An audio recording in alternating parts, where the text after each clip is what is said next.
प्राक्कक्षायां तर्कसङ्ग्रहस्थस्य मङ्गलस्य व्याख्यानम् अनुबन्धचतुष्टयं च अस्माभिर्दृष्टम्। अस्यां कक्षायां पदार्थनिरूपणम् आरप्स्यते, ग्रन्थः आरप्स्यते। तत्र एवं तर्कसङ्ग्रहपङ्क्तिरस्ति।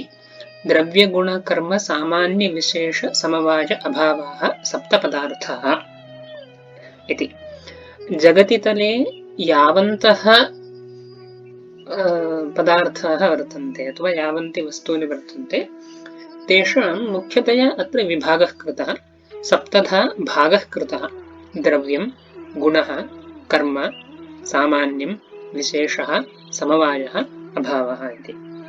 यावन्ति वस्तूनि वर्तन्ते तेषां सर्वेषाम् एतेषु सप्तस्वेव क्वचित् अन्तर्भावः भवति इति अभिप्रायः। तदिदानीं पदार्थानां निरूपणम्। इयं दीपिकायाः पङ्क्तिः पदार्थान् विभजते द्रव्येति।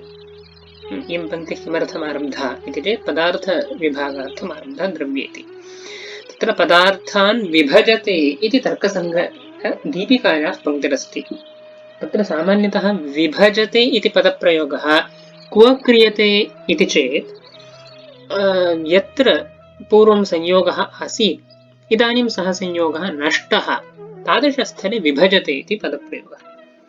यथा घटः भूतलाद् विभजते, वस्त्रं शरीराद् विभजते, दण्डः चक्राद् विभजते इत्यादयः प्रयोगाः दृश्यन्ते। यत्र संयोगः अस्ति पूर्वम्, इदानीं सः संयोगः नश्यति इति स्थितिरपेक्षते, तत्र विभजते इति। तादृश विभजतेः अर्थः अस्ति विभागः। विभागः गुणः अस्ति।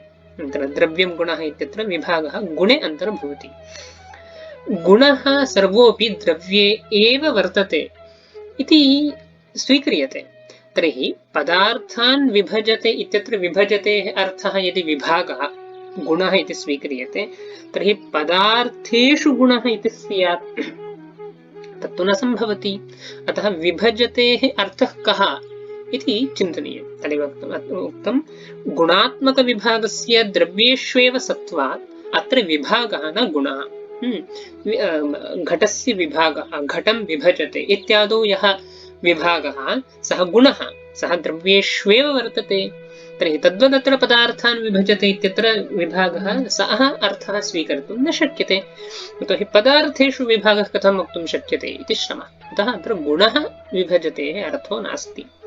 तर्हि कः अर्थः विभजतेः इति चेदुच्यते विभागो नाम अवान्तरधर्मपुरस्कारेण धर्मिप्रतिपादनम्। अयं विभागः नाम कः अर्थः इति चेत् अवान्तरधर्मो नाम व्याप्यः धर्मः। कश्चित् व्यापकः धर्मः भविष्यति, अन्यः कश्चित् व्याप्यः धर्मः भविष्यति। तत्र यः व्याप्यः धर्मः सः अवान्तरधर्मः इत्युच्यते। तादृशव्याप्यधर्मस्य अवान्तरधर्मस्य पुरस्कारेण नाम प्रकारीकृत्य, अवान्तरधर्मं नाम व्याप्यधर्मं प्रकारीकृत्य धर्मी प्रतिपादनं, धर्मिणः विशेष्यस्य प्रतिपादनं क्रियते इति। तत्र व्यापकधर्मः व्याप्यधर्मः इत्यादिकमुक्तं। कः विषयः इति चेत् एवं चिन्त्यताम्। तत्र मनुष्याः वर्तन्ते, मनुष्येषु विभागद्वयं वर्तते, पुरुषः स्त्री इति। अथवा विभागचतुष्टयं स्वीकुर्मः। मनुष्येषु विभागचतुष्टयं वर्तते, ब्राह्मणः, क्षत्रियः, वैश्यः, शूद्रः इति। तत्र मनुष्यत्वम् इति यद्वर्तते तद् मनुष्यत्वं व्यापकं वर्तते, नाम चतुर्ष्वपि मनुष्यत्वम् अस्ति। व्याप्यधर्मः अस्ति ब्राह्मणत्वं, क्षत्रियत्वं, वैश्यत्वम् इत्यादि। अयं व्याप्यधर्मः, तदेव अवान्तरधर्मः इत्युच्यते। तर्हि मनुष्यस्थले यदि चिन्तयामः तर्हि ब्राह्मण, क्षत्रिय, वैश्यशूद्रात्मकाः मनुष्याः इति एवं यदि वर्तते, तर्हि मनुष्यत्वं व्यापकधर्मः, तस्य व्याप्यधर्मः अस्ति ब्राह्मणत्वादि। तत्पुरस्कारेण तत्प्रकारीकृत्य नाम ब्राह्मणत्वं प्रकारीकृत्य ब्राह्मणस्य निरूपणं, क्षत्रियत्वं प्रकारीकृत्य क्षत्रियस्य निरूपणम् इत्येवम् अभिप्रायः। तद्वदत्र द्रव्यगुणकर्मसामान्यविशेषसमवायाभावाः इति निरूपणं वर्तते। अत्र द्रव्यस्य कथं भानम् इति चेत् द्रव्यत्वेन भानम्, गुणस्य कथं भानम् इति चेत् गुणत्वेन, तद्वत् कर्मणः कर्मत्वेन, सामान्यस्य सामान्यत्वेन, विशेषस्य विशेषत्वेन, समवायस्य समवायत्वेन, अभावस्य अभावत्वेन। तदेव अत्र दृष्टम्, अत्र दर्शितम् द्रव्यत्वेन द्रव्यस्य। एते द्रव्यत्वादयः सप्तधर्माः वर्तन्ते, ते व्याप्यधर्माः पदार्थत्वापेक्षया। पदार्थत्वम् एतेषु सप्तस्वप्यस्ति, द्रव्यत्वं तावत् द्रव्ये एव वर्तते, गुणत्वं गुणे एव अस्ति इत्येवम्। अतः द्रव्यत्व गुणत्व कर्मत्व सामान्यत्व समवायत्व विशेषत्व अभावत्वादीनि यानि तानि अवान्तर धर्मपदेन स्वीकर्तव्यानि, अथवा ते च व्याप्यधर्माः भवन्ति। तत्पुरस्कारेण तत्प्रकारीकृत्य नाम द्रव्यत्वेन रूपेण द्रव्यस्य कथनम् इत्येवं रूपेण अत्र विभागः इति स्वीक्रियते। अतः पदार्थान् विभजते इत्यस्य पदार्थसम्बन्धी अवान्तरधर्मपुरस्कारेण धर्मिप्रतिपादनं क्रियते इत्यर्थः। अतः विभागः नाम गुणो नास्ति, अन्यः पदार्थः, तस्य परिष्कारः अस्माभिः दृष्टः। अग्रे पदार्थस्य लक्षणं क्रियते। अत्र तर्कसङ्ग्रहे तावत् पदार्थस्य लक्षणम् अकृत्वैव साक्षात् विभागः कृतः। एवं कर्तुं न शक्यते, यतोहि लक्षणं नाम किं? स्वरूपज्ञानम् अथवा सामान्यतः ज्ञानं येन सम्भवति तद् लक्षणम्। सामान्यतः ज्ञानं न सम्पाद्य विशेषतः विभागः कर्तुमेव न शक्यते। उदाहरणार्थं यदि मनुष्यः नामकः पदार्थः इति न ज्ञायते चेत् मनुष्येषु अवान्तरभेदाः अस्माभिर्निरूपयितुमेव न शक्यते। यथा तद्वत् अत्र पदार्थो नाम कः इति प्रथमतः वक्तव्यमेव। तद्यदि न निरूपितं तर्हि पदार्थस्य एवं विभागः वर्तते इति निरूपणं न सम्भवति। यदि क्रियते चेदपि पदार्थस्य सामान्यतः निरूपणं क्वचित् कर्तव्यमेव इति स्थितिः। तदत्र कृतं। पदार्थो नाम कः इति यद्यपि तर्कसङ्ग्रहे नोक्तं तथापि दीपिकायां तत्र उच्यते। पदस्य अर्थः पदार्थः इति व्युत्पत्त्या अभिधेयत्वं पदार्थ सामान्य लक्षणम् इति। यद्यपि तर्कसङ्ग्रहे स्पष्टतया नोक्तं चेदपि पदार्थः इति पदेनैव लक्षणं प्रतिपादितं भवति इत्याशयः दीपिकाकारस्य। अतः एव दीपिकाकारः वदति पदार्थः इत्यस्य व्युत्पत्तिः कथं, समासः विग्रहः कथम् इति चेत् पदस्य अर्थः पदार्थः। तत्र एवं विग्रहः क्रियते चेत् अभिधेयत्वम् इत्यर्थः लभ्यते। अतः एतादृश अभिधेयत्वमेव पदार्थस्य लक्षणं सामान्यतः लक्षणं भविष्यति। अतः यद्यपि स्पष्टतया सङ्ग्रहे नोक्तं लक्षणं तथापि तद् अनेन पदार्थाः इति पदेन तद् लक्षणं द्योत्यते इति। तर्हि इदानीं तत्रैव विशेषतः पश्यामः पदार्थो नाम पदस्य अर्थः इति एवं दृष्टम्। अत्र षष्ठी वर्तते। पदस्य इति पदशब्दस्य षष्ठ्यन्तं रूपम्। षष्ठी विभक्तिर् यदि वर्तते तर्हि सम्बन्धः इत्यर्थः लभ्यते। षष्ठ्याः सम्बन्धः अर्थः। तर्हि आहत्य कः अर्थः लभ्येत? पदार्थ इत्यस्य विग्रहः पदस्य अर्थः, तस्यापि यदि विशेषतः निरूपणं क्रियते तर्हि पदसम्बन्धी अर्थः इति लभ्यते। तर्हि सम्बन्धः कः? यदि सम्बन्धः अस्ति रामस्य दशरथेन सह कश्चित् सम्बन्धः अस्ति, तस्मात् दशरथसम्बन्धी रामः इति वदामः चेत् कः सम्बन्धः? दशरथरामयोः कः सम्बन्धः इति वक्तव्यम्। दशरथरामस्थले तु ज्ञायते दशरथः पिता रामः पुत्रः इति ज्ञायते चेदपि अत्र पदस्य अर्थस्य मध्ये यः सम्बन्धः सः कः इति न ज्ञायते इत्येतदर्थं निरूप्यते। पदस्य अर्थस्य च मध्ये अभिधेय अभिधायक भावसम्बन्धः वर्तते। नाम अयमाश्रयः यत्किञ्चित् पदं भवतु तत् पदं कञ्चन अर्थं प्रतिपादयितुं शक्नोति। तदेव अभिधायकत्वं, पदस्य अभिधायकत्वम् इत्युच्यते। यथा घटः इति शब्दः अस्ति, अयं शब्दः कञ्चन पदार्थं कम्बुग्रीवादिमन्तं पदार्थम् उपस्थापयितुं प्रभवति, नाम तस्य बोधं जनयितुं प्रभवति। तत्र शब्दखण्डे विशेषतः पश्यामः शक्तिज्ञानमप्यपेक्षते, सम्बन्धज्ञानमपेक्षते इत्यादि पश्यामः। तावतापि पदस्य अयं स्वभावः, यदि सम्बन्धः ज्ञातः चेत् अवश्यम् अन्यन् कञ्चन वस्तु उपस्थापयत्येव, अन्यत् वस्तु उपस्थापयत्येव। इदमेव अभिधायकत्वम् इति, नाम पदार्थ उपस्थापकत्वम्, अभिधायकत्वम्।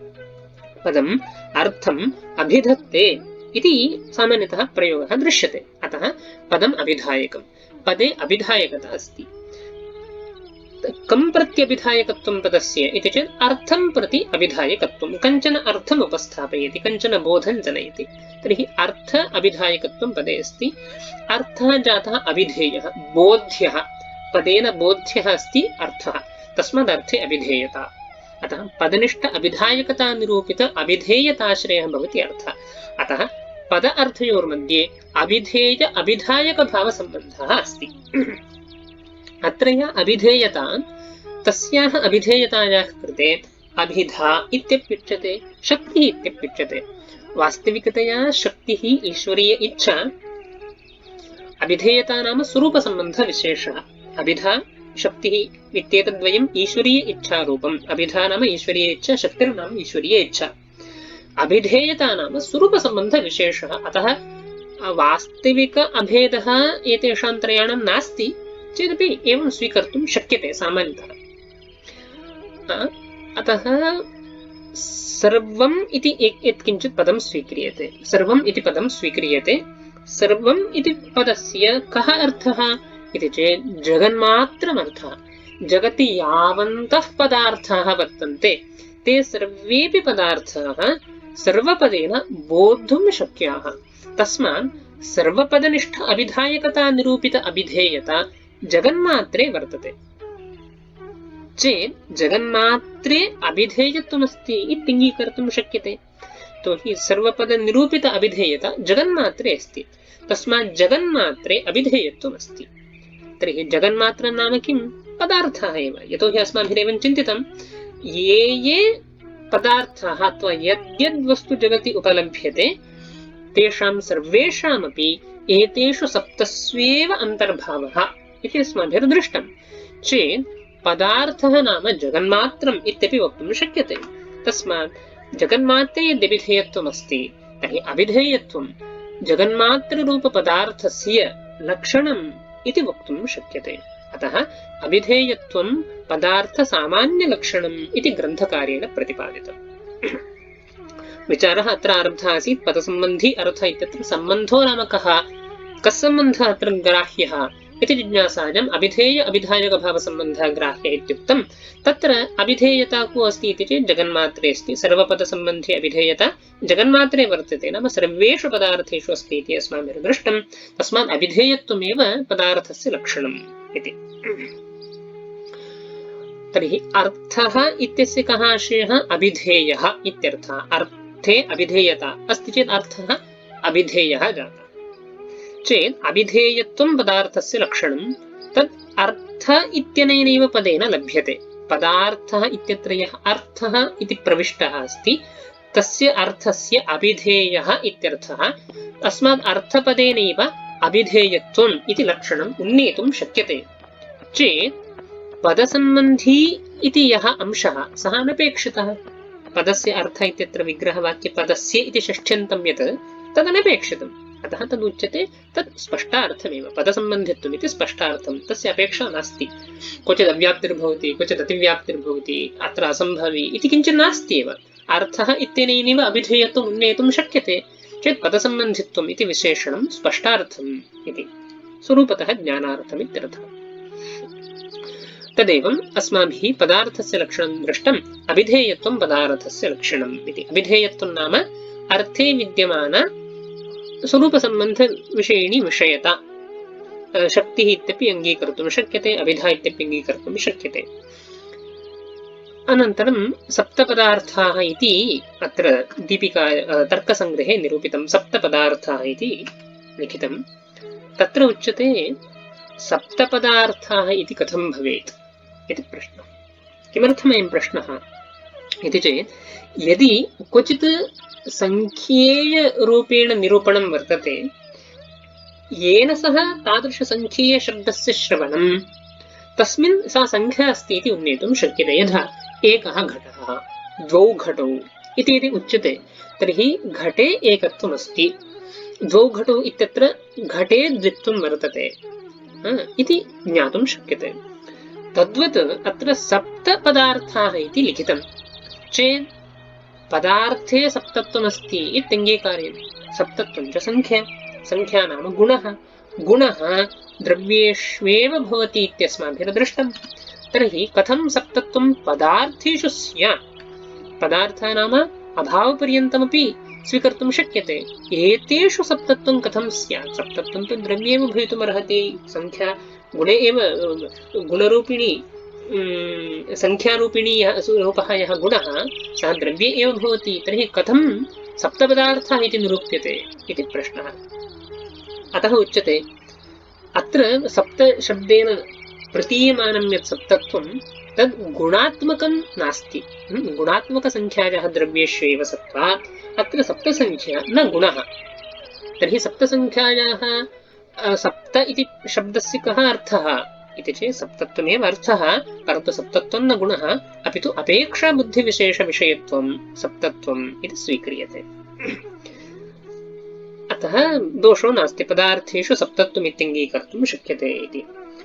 इदानीम् अपेक्षाबुद्धिविशेषविषयत्वं नाम कः पदार्थः इति चेत् उच्यते अपेक्षाबुद्धिः अग्रे गुणखण्डादौ निरूप्यते। तत्र सामान्यतः एवं प्रतिपाद्यते अयमेकः अयमेकः अयमेकः इत्येवं रूपेण यदि बुद्धिर्जायते तस्याः अपेक्षाबुद्धिः इति निरूप्यते। सामान्यतः अपेक्षाबुद्धिर्नाम अयमेकः अयमेकः अयमेकः इत्याकारिका बुद्धिः, अस्याः कृते अपेक्षाबुद्धिः इत्युच्यते। प्रकृतस्थले एव यदि उदाहरणार्थं चिन्तयामः तर्हि द्रव्यमेकं, गुणः एकः, कर्म एकं, सामान्यम् एकं, समवायः एकः, विशेषः एकः, अभावः एकः, मिलित्वा सप्त इत्येवं कर्तव्यं चेत् द्रव्यमेकं, गुणः एकः, कर्म एकम् इत्येवं यद् वर्तते बुद्धीनां धाराया वर्तते तस्याः कृते अपेक्षाबुद्धिः इत्युच्यते वास्तविकतया। अत्रापि द्रव्यम् एकम् इत्यत्र द्रव्ये एकत्वं प्रतीयते चेत् श्रमः नास्ति वक्तुं शक्यते, परन्तु गुणः एकः इति वर्तते, अत्रापि श्रमः। गुणे एकत्वम् इति भवेत्, एकत्वं तु संख्यात्मक एकत्वं तु गुणे भवितुं नार्हति, द्रव्ये एव भवति। तर्हि अत्र गुणः एकः, कर्म एकम् इति कथम् इति चेत् अत्रापि संख्या इति न स्वीक्रियते। एकत्वम् अत्रापि संख्या नास्ति, अपि तु स्वसजातीयद्वितीयराहित्यम्। गुणानां साजात्यं नाम अनेकेषां चतुर्विंशतीनां गुणानां किञ्चित् साजात्यं वर्तते। तत् सजातीयाः ते सर्वेपि 24 गुणाः भवन्ति। तादृशस्वसजातीयम् अन्यत् किञ्चित् नास्ति। एतेषु 24 अन्तर्भूताः तत् 24 अन्यत् किञ्चित् नास्ति, तत् सजातीयम् अन्यत् किञ्चित् नास्ति इत्येवम् अभिप्रायेण एकत्वं निरूप्यते। अतः एकत्वं नाम स्वसजातीयद्वितीयराहित्यम्। स्वं तादृश गुणः तत् सजातीयाः ये वर्तन्ते, 24 गुणाः वर्तन्ते, तादृश सजातीयापेक्षया अन्यत् किञ्चित् नास्ति, द्वितीयराहित्यम् अन्यत् किञ्चित् नास्ति इति। तदेव गुणभिन्नभिन्नत्वम् इत्यपि वक्तुं शक्यते। गुणत्व भावभेदः, गुणत्वा भावभेदः, गुण भेदाभावः इत्यपि वक्तुं शक्यते। अतः अत्र एकत्वं संख्यारूपं नास्ति, अपि तु स्वसजातीय द्वितीयराहित्यरूपम्। एवम् अपेक्षाबुद्धिः सामान्यतः अपेक्षाबुद्धिर्नाम एवं भवति, अयमेकः अयमेकः इति। प्रकृतस्थले अपेक्षाबुद्धिः कीदृशी ग्राह्य? यतोहि अस्माभिः सप्तत्वम् अपेक्षाबुद्धिविशेषविषयत्वम् इत्युक्तं, तर्हि अयमेकः अयमेकः इति स्वीक्रियते चेत् एकत्वं बुद्धौ विषयः अस्ति, न तु सप्तत्वं। तर्हि अत्र अन्या बुद्धिर्ग्राह्या। अतः युक्तम् एतादृश अपेक्षाबुद्ध्यपेक्षया बुद्धिया इमानि सप्त इति अन्या अपेक्षाबुद्धिर्जायते। तथा अयमेकः अयमेकः अयमेकः इत्येतदनन्तरम् इमानि त्रीणि इति ज्ञानं जायते। तद्वत् अत्र द्रव्यम् एकं गुणः एकः कर्म एकं सामान्यम् एकं समवायः एकः विशेषः एकः अभावः एकः इति सप्तज्ञानेभ्यः इमानि सप्त इति अन्या काचित् बुद्धिर्जायते अस्याः कृतेऽपि अपेक्षा बुद्धिरित्युच्यते। वास्तविकतया अपेक्षा बुद्धिर्नाम अयमेकः इत्येति द्रव्यमेकं गुणः एकः इत्यादिकं, परन्तु तज्जन्यं ज्ञानं यद्वर्तते तस्य कृतेऽपि अपेक्षा बुद्धिरिति वक्तुं शक्यते। तस्य आकारः कीदृशः इति चेत् इमानि सप्त इति एवम् आकारतः ग्रहः अथवा बुद्धिः अन्यापेक्षा बुद्धिः जायते। तद्विषयः सप्तत्वम्। इमानि सप्त इत्यस्मिन् स्थले सप्तत्वं विषयः, अस्मिन् ज्ञाने सप्तत्वं विषयः। अतः अपेक्षा बुद्धिविशेष विषयत्वं सप्तत्वम् इति। इदञ्च पुनः विषयत्वं पुनः कीदृशं सप्तत्वं पुनः कीदृशम् इति चेत् तच्चापि स्वसजातीय अन्यराहित्यरूपं यथा एते सप्तपदार्थाः वर्षन्ते तदपेक्षया अन्यत् किञ्चित् नास्ति। तदेव सप्तान्यतमत्वम् इति वक्तुं शक्यते। यदि सप्तान्यतमत्वं न स्वीक्रियते तर्हि द्रव्यादिभेदसप्तक अभाववत्वम् इत्यपि स्वीकर्तुं शक्यते। अतः सप्तत्वं नाम अपेक्षा बुद्धिविशेषविषयः नाम सप्तान्यतमत्वम् अथवा द्रव्यादिभेदसप्तक अभाववत्वम् इत्यपि स्वीकर्तुं शक्यते। तदेव अत्र सप्तत्वम् अस्ति। एतेषु सर्वेष्वपि स्वसजातीय अन्यराहित्यरूपं सप्तत्वमस्ति, अथवा सप्तान्यतमत्वरूपं सप्तत्वं वर्तते, अथवा द्रव्यादिभेदसप्तक अभाववत्वरूपं वा सप्तत्वमस्ति। तादृशं मनसि निधाय सप्तपदार्थाः इति संग्रहकार्येण पङ्क्तिर्लिखिता, अतः न दोषः इति। तस्मात् सप्तत्वं नाम अपेक्षाबुद्धिविशेषविषयत्वम् इति स्वीकृत्य अत्र वारणं कर्तुं शक्यते।